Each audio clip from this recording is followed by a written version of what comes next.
Good afternoon, everyone, and welcome back to another conversation with Amoda Maa. Hello, Amoda. Hello, Kavi.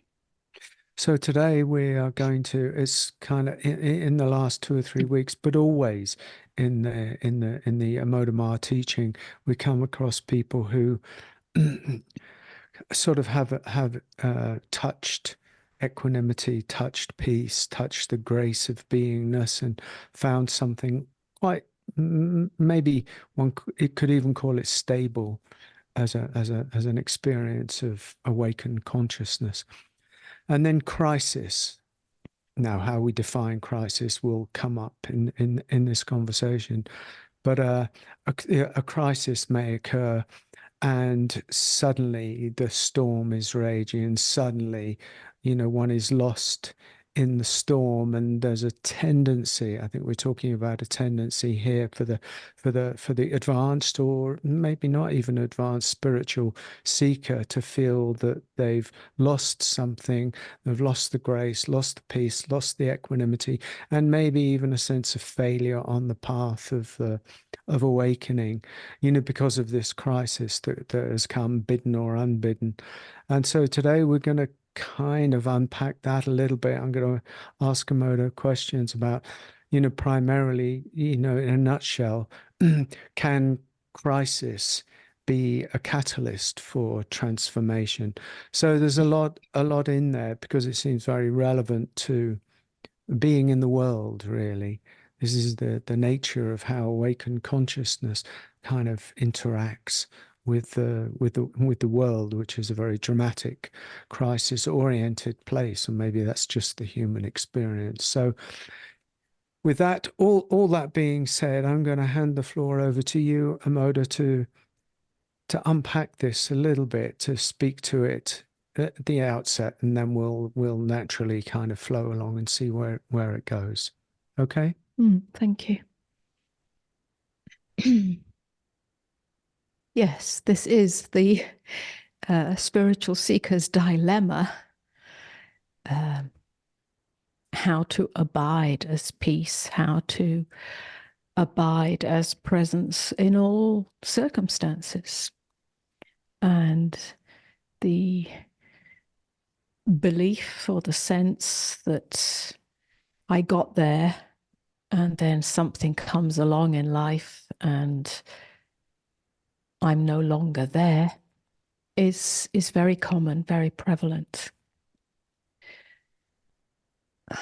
How to deal with this dilemma, how to approach this dilemma.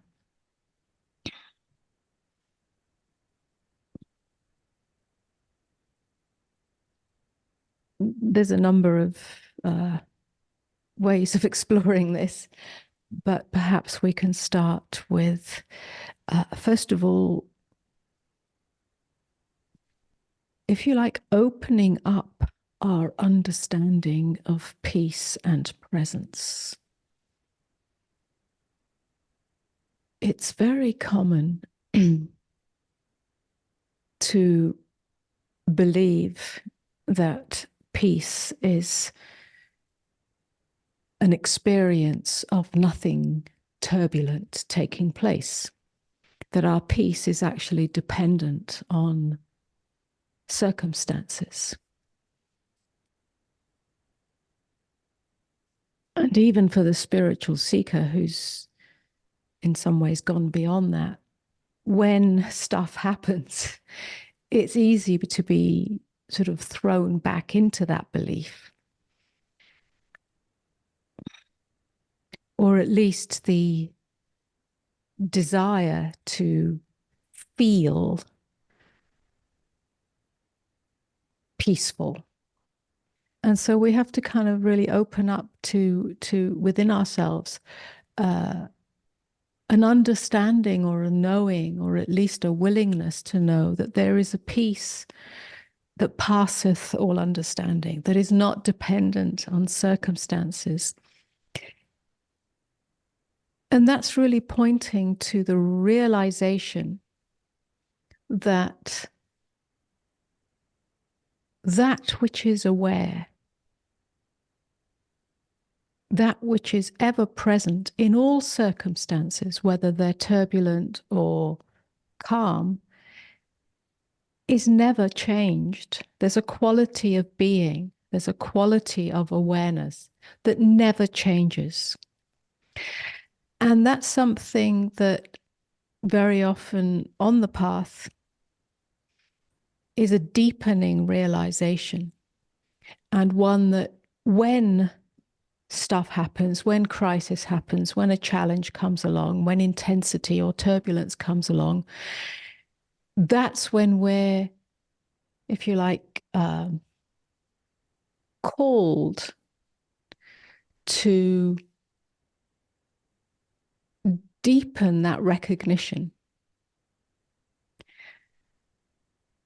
So what I'm kind of saying here, as well as a number of things, is that awakening isn't a static state. So a true, profound, genuine awakening that brings us into the realization of true nature, it doesn't stop there, because the human journey continues. And the human journey is like the waves on the ocean. It's always changing, and turbulence can come and unexpected circumstances come. And that has nothing to do with awakening or not.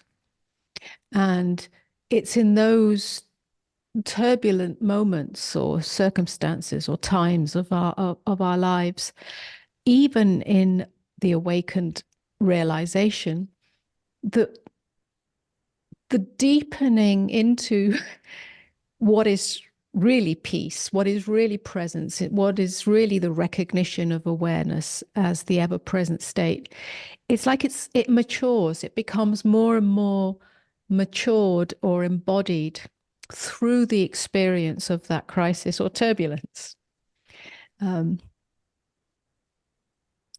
It's not that something's gone wrong. It's not that you've lost something. It's a call to more fully, more deeply embody and realize it. So such circumstances, the storm is a powerful catalyst for a deeper transformation, for the embodiment of that transformation, the embodiment of that realization. And I think that knowing that, understanding that, and really being willing to embrace that is the beginning of it. It doesn't end. It's an ever deepening journey, if you like, because at some point we're all going to meet death, and awakened or not, that can also bring up fear or resistance or whatever hasn't really been examined, because we only meet death once. And we can only meet it when it actually takes place. So there is another possibility to know the light of beingness. So every aspect of life, as we move into the human, move through the human experience, is another invitation, another invitation. So, and I hear a lot in what you're saying, and the first thing is, in a way, I hear you speaking to, some of the sages of the past, or some of the wise ones, St. John of the Cross, who, some of these mystics, for instance, who found their freedom through suffering, which is the same thing, because ultimately what we're talking about, crisis, is a modern word for it's creating suffering. Yes. And and in a way, the sort of nuanced modern idea, and particularly in the Western individual, is that somehow spirituality is going to offer either an avoidance or a distance from the human experience, which has suffering implicit within it, as you just said. And so this is you're talking about something which is very important to understand. It's not just about impermanence; it's about the the crisis of being human, which obviously has, has very many different ramifications for each human being. By he talking about not intellectualizing it, but actually becoming intimate with one's experience, whatever it is. Yes, and so um, another way of saying this, or perhaps exploring this, is um, to invite within ourselves. Yeah, the invitation is to meet reality without um, without any commentary, without any, narrative, without this shouldn't be happening. This shouldn't be happening because I'm awakened. So if it is happening and I'm awakened or have realized a certain awakened consciousness, then it means that I'm not good enough spiritually. I haven't got there yet. I've lost it. And so this kind of battle ensues with reality. And so the invitation is that whatever happens, whether it's crisis or injury or challenge or death or loss or something unexpected, to continually meet that without a commentary about it, to meet the nakedness of the experience, which is part of the human experience. Pain is pain. Yeah? Intensity is intensity. It's not something that gets erased.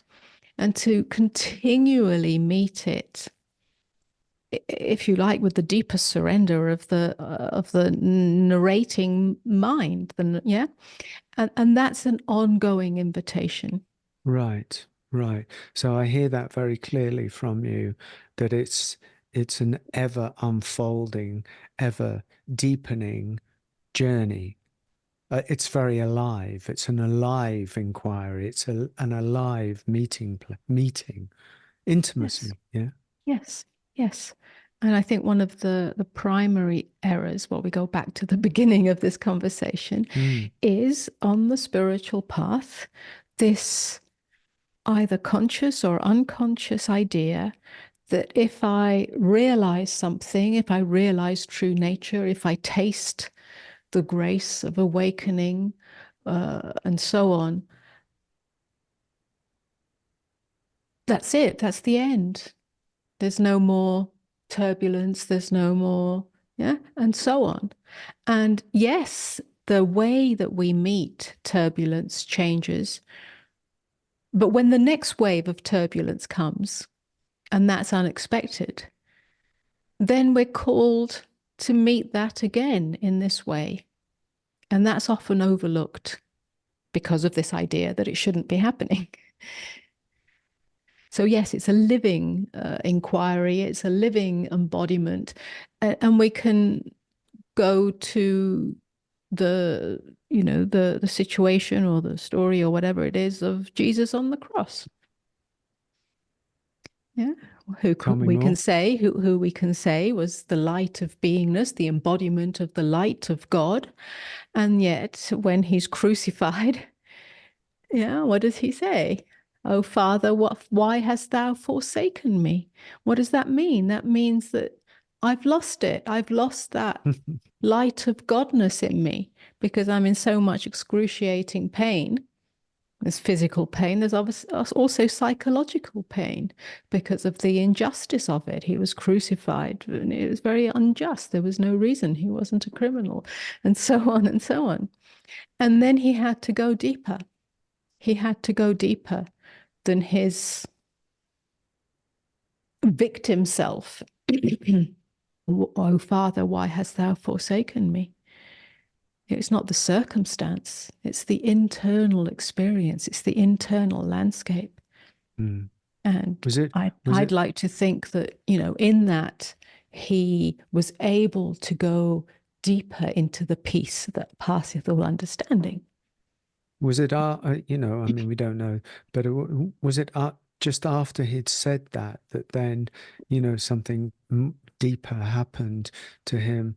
And then he said, into thy hands I give I can't remember the exact words, I give myself, which to me interprets in that way as a deeper surrender. Yes, Even yes. this, even Even this. this, That's the yes, statement, that's isn't it? right. It's even Because the this. world has injustice in it. The world has physical and psychological pain in it, and the world has misunderstanding in it, and the world has division and this, that, and the other. Judgment, The yeah. world is a we could say a cesspit of division. And Jesus was not immune to that. He lived in the world, in the marketplace, on on a human level. And so even he had to meet a deeper place, or be open, or be willing for a deeper surrender. And that's for all of us, in a small way or a big way, when the shit hits the fan, so to speak. So can Then I can yes. Mhm. sorry, can I ask you for I'm going to put you on the spot and say, and invite you. Can you find something within yourself, that some experience, a direct experience, and that is actually, Mm. because the kind of question is, as an awakened teacher that you had an experience many years ago, 20 odd years ago, but then there's still been a life, and we've had quite a life since I met you, that has involved much in the world. I mean, we, moved to America. We've, all meant so many things, and they haven't always been easy. What's what's happened to Amoda in that time? Has the boat been shaken? Has the ground, what what's your human experience, your harmony between the two, the ever unfolding journey?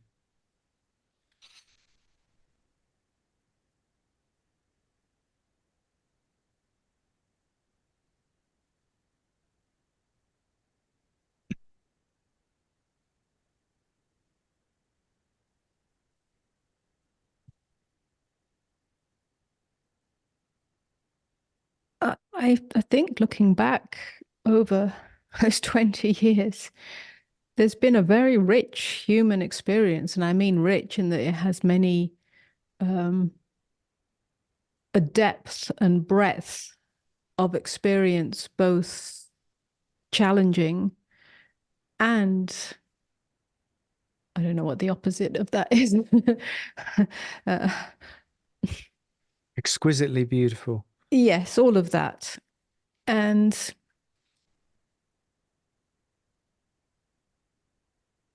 I would say that all of it has been met in the way that we're speaking. Certainly, there has been no.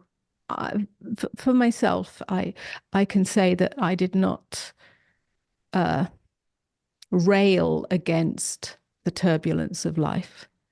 It just wasn't my way. I think I'd come to such a deep place of surrender that I can't live any other way. I can't be any other way. So whatever is, and whatever human experience it is, it is. I don't think, I don't feel that there's been any resistance to what is. There are some situations that sometimes um, are intense and require digging in deep. Mm. But that's usually to do with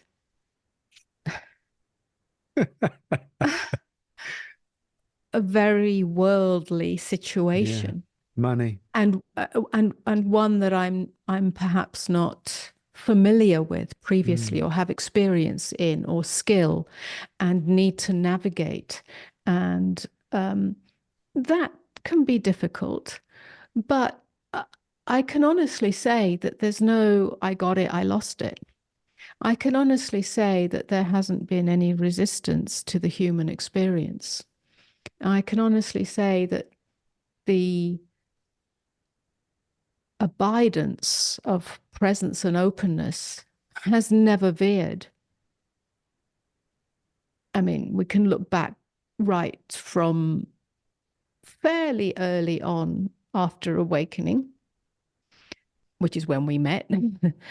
And one was your journey of quite severe and sudden and chronic illness and the meeting of that. Yeah. And then very shortly afterwards, a few years after that, the death of my mother and the, if you like, turbulence that that created, which could have been drama. But I think I can honestly say that wasn't met from the drama, from the victim. I think what ended for me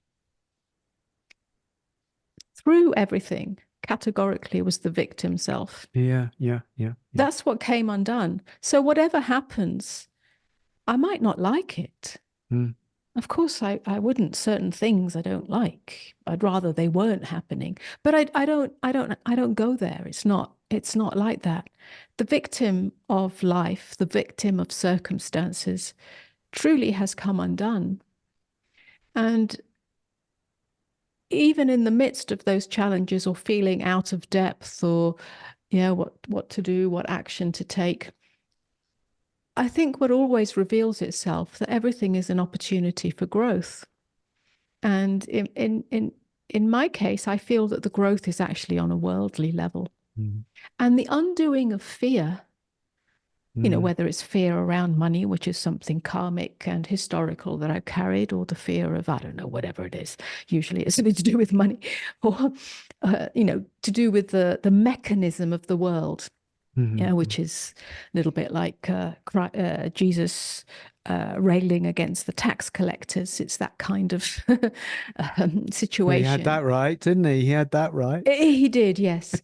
So, the matrix of the world, which is actually built of unconsciousness and greed and corruption. And I don't rail against that. But, when it hits home, there's a sense of that. But I feel it's a call to growth on a worldly level, on a human level. I don't feel that the abidance of presence or openness actually ever changes. It just is what it is. There's nothing, yeah. I don't feel a victim. There's no kind of. I hear you very clearly because in my experience of it has been, through the rather dramatic sometimes the whole thing with me, your mother, and then America navigating the matrix of the system in America has had its very hairy and still does have its very hairy kind of moments. But I would say that you've led the way between the two of us, primarily, I think, because of the abidingness, because of the groundness of the end of the victim self, and that, in a sense, is the end of the tight knot of me. So still the experiences continue, but they're experiences that come and then, yes, they have an energetic impact and they need to be attended to. But it's almost like when they're done, like the duck that gets into a kerfuffle on the pond. It deals with it and then off it goes again. Does it? There's nothing, like I think you said this morning in one of our events, there's nothing polluting about it anymore. So, whether one frames that as being a catalyst for transformation or just dealing with what is as it arises, but they're sort of synonymous in a way. But as what I hear is that the end of the victim is the end of the tight knot of me. And I'd just like to say, in sharp contrast for you, I think that's why you can speak to it so well, because I think in the you that I didn't know, but the you that you've spoken about in the past, there was very much the me, and there was very much the, a deep seated sense of the victim of life. I mean, I would Absolutely. still say that you were probably mystically talented or you gifted or graced or something, even during those times. And but there's the end of the victim, which is why I think you know this very well. Yes, you're absolutely right. I think that's the way it was. Um, I think I had a natural proclivity to for surrender as a way of being. Um, but I did carry a sense of punishment, being punished by life, being Yes, yes. unloved by God, really. And it was subtle and it was hidden, and sometimes it played itself out. And certainly it came more and more to the forefront of my, you know, awareness, conscious awareness that that was a something that was playing out in me, and it came to an end by itself in awakening. I didn't know it was awakening, but then I realized that's what it was. Um, and uh,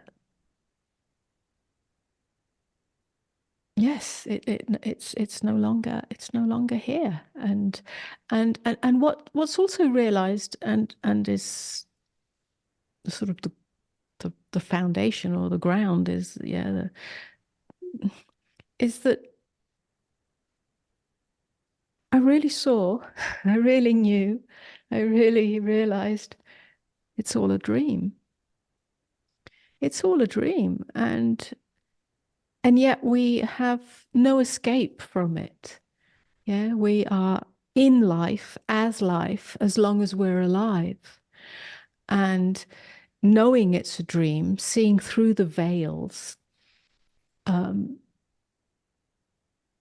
doesn't make it less exquisitely beautiful or exquisitely horrible. Yeah, it is what it is. The dream is the Leela. The dream is the playing out of the Leela, the the polarity, the duality, the black and white, the up and down, the left and right, the sun and moon, the night and day, the pain and pleasure, all of it plays itself out. And that's inescapable whilst we're alive. And yet it's impermanent, yet it's like the waves that are constantly rolling on the ocean. They never stop. They can be calm or they can be stormy, and it's forever the waves. And yet, as long as we're alive to experience the waves, and yet all the waves are, if you like, moving and playing themselves out. The Leela is expressing itself in the ocean of beingness. And the energetic realization of the ocean of beingness, and you know, even ocean's not quite right because an ocean has a kind of coast around it, but really an ocean that has no beginning or end. There's no coastline, there's no shore that's come undone. Eternal, the Yeah, the eternal. eternal oceanness of it, which is the oneness, the totality. When that's truly realized energetically, not intellectually or philosophically or conceptually, energetically, then the waves are just the waves, and they're not separate from that. And when the one who is alive and has conscious awareness, this form comes to an end, or at least this vehicle comes to an end, then that dream is undone, that Leela is undone. It will continue in another conscious awareness, but it just sort of changes everything. It undoes the victim, it undoes the drama. There's only the exquisiteness of the human experience, which has extremes of one end to the other.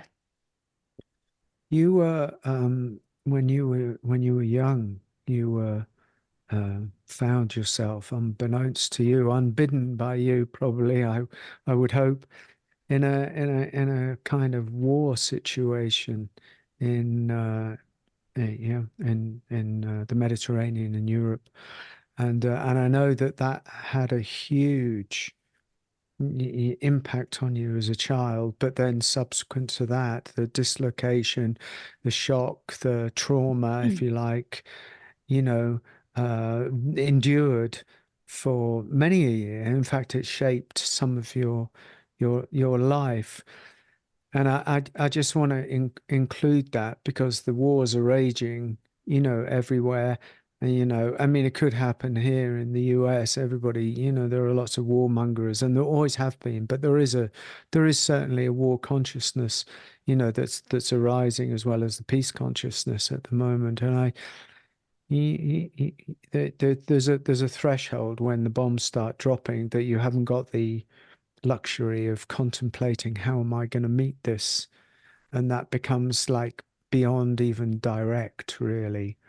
Uh, I'm not sure what I'm actually asking you here. I'm just kind of wanting to speak to the impact of that, if in a way. Well, I think there's two avenues of dialogue here. One is how it was then, and the other one is perhaps considering how it would be now. um, Yes, I think so, because the conversation can be from an awakened, in a way, place. I, I, certainly as a child, and by the way, it wasn't Europe. Oh, yes, it wasn't Europe. It wasn't part of the European Union. It was a British colony. Oh, yes, it was, yes. And then it wasn't. So,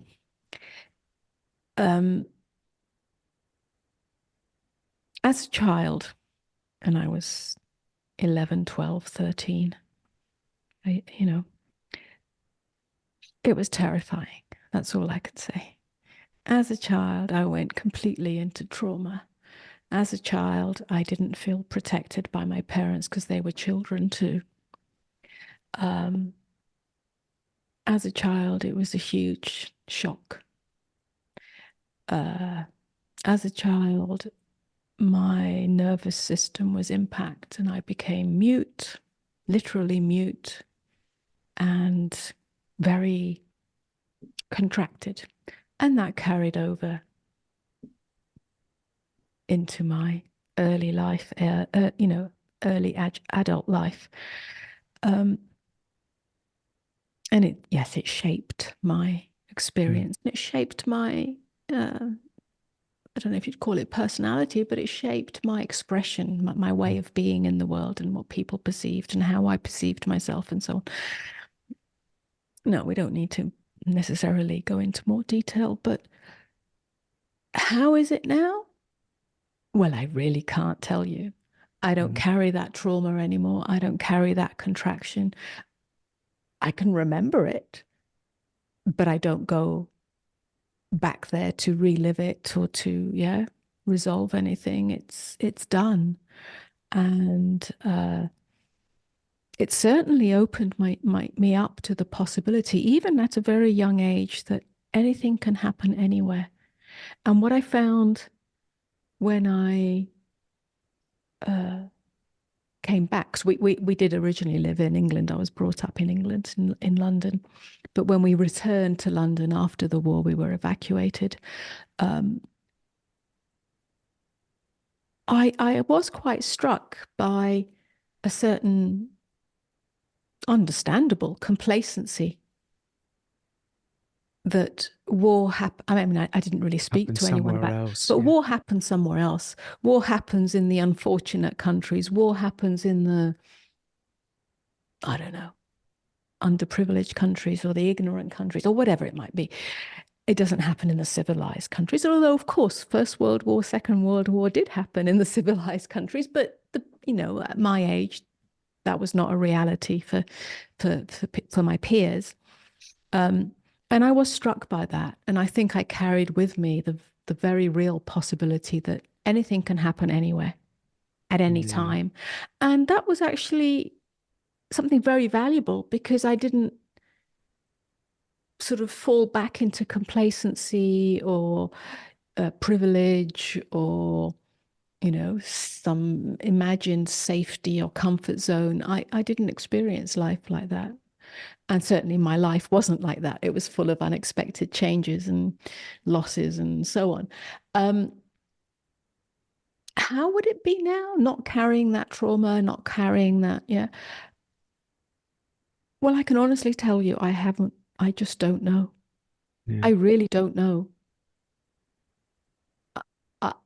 I, I can't even imagine it because I don't live in the imagination. Mm-hmm. To say, well, it's not going to really bother me. I'll be abiding in peace or anything like that. I have no idea, Kavi. Um, if war struck, I'm sure there'd be a terror. I'm sure Mm. there'd be, oh no, not this. Mm. I don't know. And maybe Mm. then there'd be a deeper, uh, just like Christ on the cross, Jesus on the cross.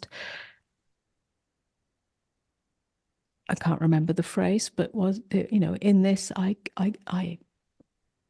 give Yeah. myself to you. It's almost like what will be, will be. Yeah. Yeah. And I expect, without expecting, that that would be part of it. And yet the the organism, the physiological Yes. organism, the Yes. human alive, yeah, will probably be terrified. Yeah. Of course, it's a natural reaction, response to danger. One contracts to yeah into a ball, uh, It's a or very primitive, primal it's sort of yeah. I mean, every experience. creature will do that. Mm. You do what you need to protect yourself, uh, uh, and so on. But there's a certain place where you have no control, Mm. and I would imagine that I would not go mute again like I did when I was a child. Yeah. There's a maturity now and so on, Yeah. that would So, allow that. So, but I haven't got a clue. so I think I just wanted to include that as a, just to include that very real experience because there are people experiencing, it now, and it does it does bring it home all the time and does kind of make it real. It sort of touches me somewhere very, very deeply, that experience, because you and I investigate the human experience and the insanity of the rampant egoic mechanism as it's manifesting in the world at the moment, which is close to a kind of insanity who has been around for a long time, but is inflicting itself on many folks. And I think when you're speaking, I hear that I hear a difference between, going back to what we were talking about at the beginning, which is a kind of crisis. Some of that is crisis of a domestic kind, of a smaller kind, but then creates the kind of contraction. And then what we're talking about is almost the other end of the pole here, that is a very direct, sort of visceral, animalistic. If somebody's going to start bombing you, you're going to respond like an animal. There ain't nothing that spirituality will do to change that. One's reflection or one's relationship to it might have some bearing, but actually, we I think we were talking, weren't we, in a way at the beginning about the crisis of one's own losing it, finding it, losing Yeah. it, having it, which can happen really very, very easily. Many human beings are living on the edge of that, can be derailed by something that comes through the mail, can be derailed by a family member, can be derailed by, the partner leaving, saying, I've had enough of you, this relationship, and I'm off. That creates this kind of crisis where we're back in the identified self again. So there are degrees of this, Yes, I I mean, think. I don't think now that we're speaking of it that I would go into victim modality.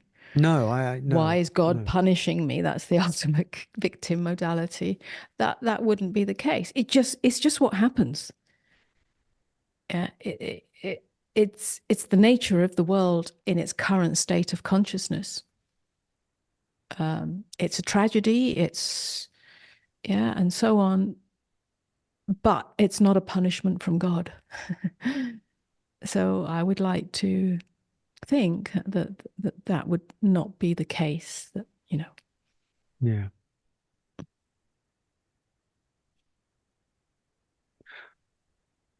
So let me, we're kind of going to probably bring this to an end and at some point. I hear what you're saying is a kind of all embracing, going back, not talking about war now, but talking about experience. I'm reminded of Krishnamurti, the great Krishnamurti.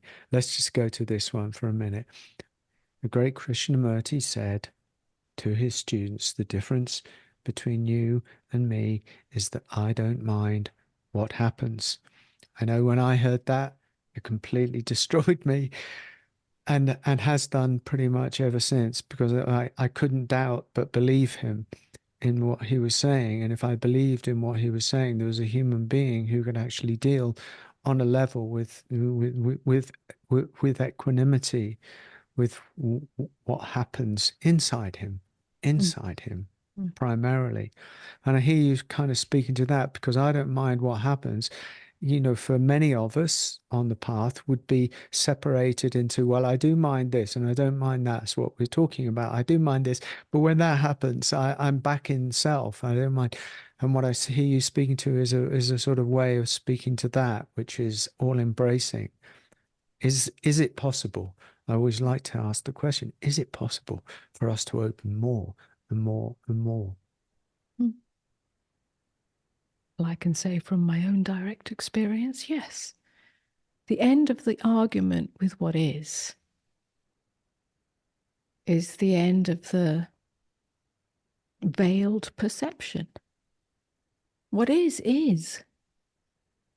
Whatever is in your experience, which is always an internal experience, even if it seems to be instigated by uh, something that happens, is what it is. And to argue with that is ludicrous. It's from that place of the deepest acceptance of what is as your experience that change can happen if change is required, if change is intelligent, coming from intelligent action, or, we can call it wisdom, or, yeah. I don't mean, again, Yeah, spiritual wisdom or intellectual wisdom, maturity. but Yeah, either something can be done or something can't be done. Yeah.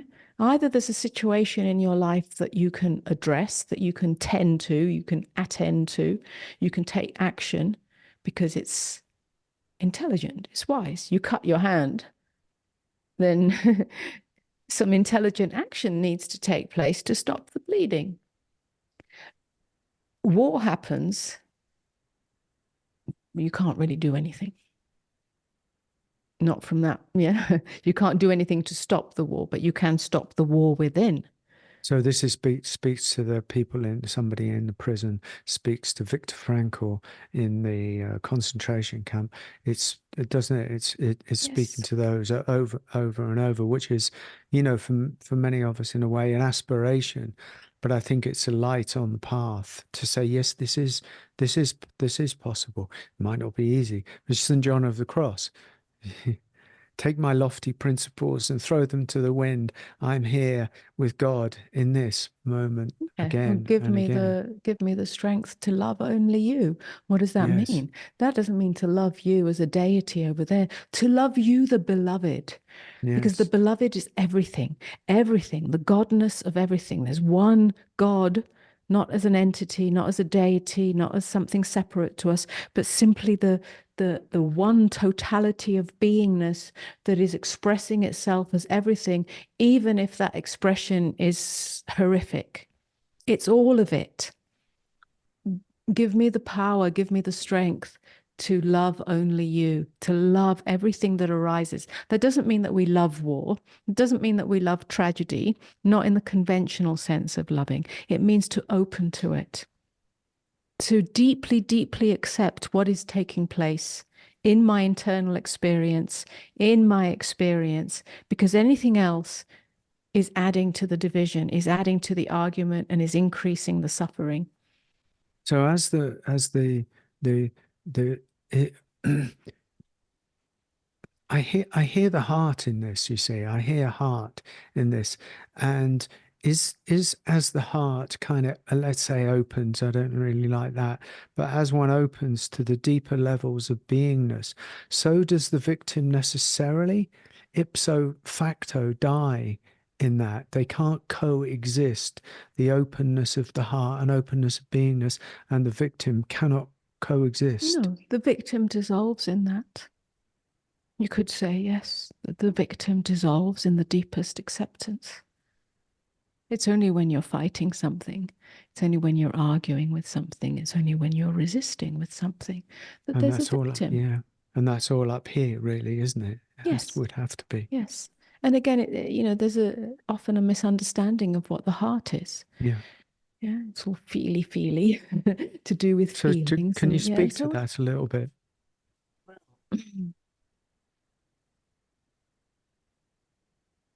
I like all these words are just um,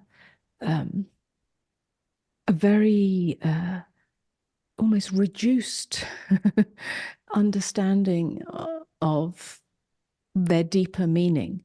So uh, the heart, it's like a gateway, if you like. It's a gateway to beingness.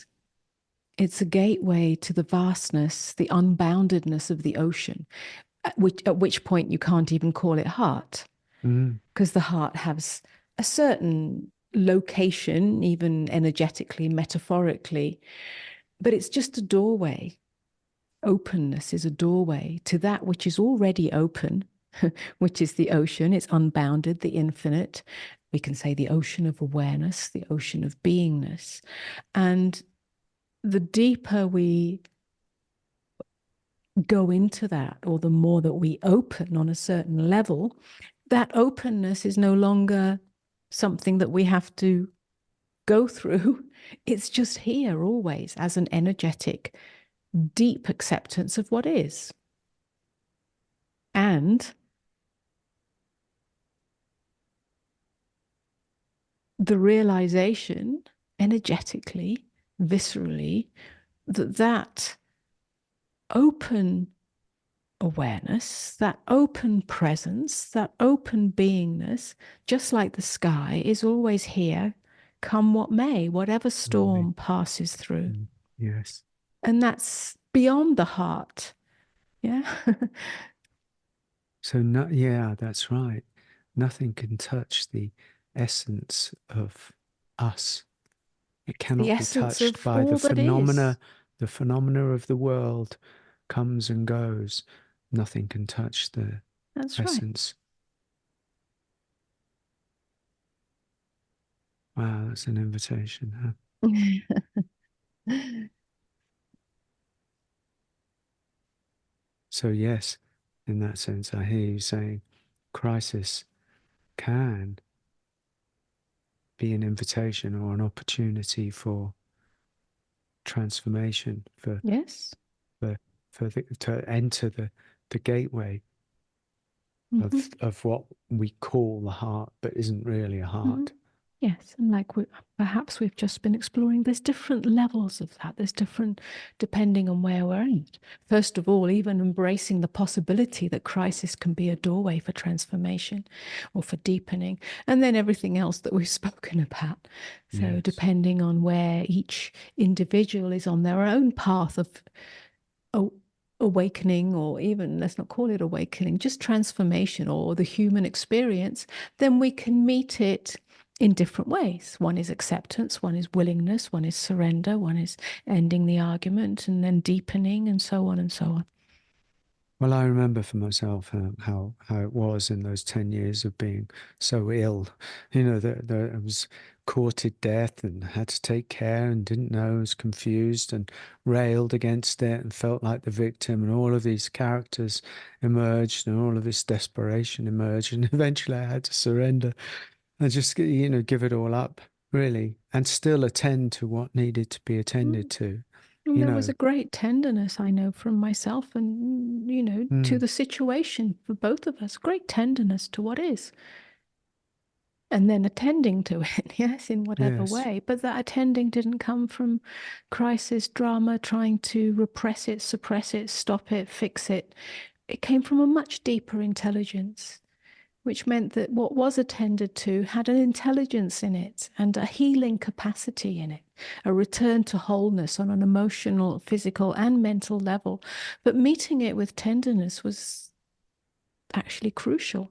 So Yes. many, Yeah. so Yeah. many situations that we hear about or meet or have met in our lives where perhaps somebody in a partnership, a marriage or whatever, one becomes sick and the other is, frightened to even meet the feelings around it or the possibility of death. So it's suppressed.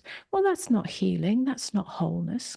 So meeting what is with tenderness and allowing it all to be here, even the possibility of death, which, Yeah. we met with your situation, well, maybe he's not going to be here anymore. Maybe this is part of the playing out. And there's a great, tenderness in that. Well, that's it. I think all these factors and ways of being actually had a great impact on the healing that has taken place. But that's Oh not what man, no happens in doubt. the conventional world. No doubt. I mean, your tenderness without pampering, tenderness and leaving alone, tenderness without, necessary, not bringing anything of yours. You didn't have anything. Kind of really did allow organically this healing, if you like, Mm, on many different levels of my being to just sort of play itself out. mm, I had no idea what was actually going on. It was thanks to your tenderness is true and truth, to not yes. turn it into something more than it was. Well, if I'm gonna go, if I'm gonna die, this is written in the Yes. records somewhere. Yes. Unlike, my mother and her husband who got very ill and was dying. And she felt resentful. She felt he'd abandoned her. She felt she'd been punished and let down, and she resented him. And that bitterness and resentment turned into a further contraction for him because he couldn't, express his own feelings. Of Yeah. course, he died, and it wasn't very pleasant. Mhm. And this happens all the time in the world, unconsciously. That's not the way to be. Wow. Same with That's everything. If amazing. we Yeah. have a pet or something, tenderness, kindness, being with it, not creating a drama or a victim self out of it. It's primary. And then if death happens, at least it's a, a, a release, a letting go, not a punishment. Yeah.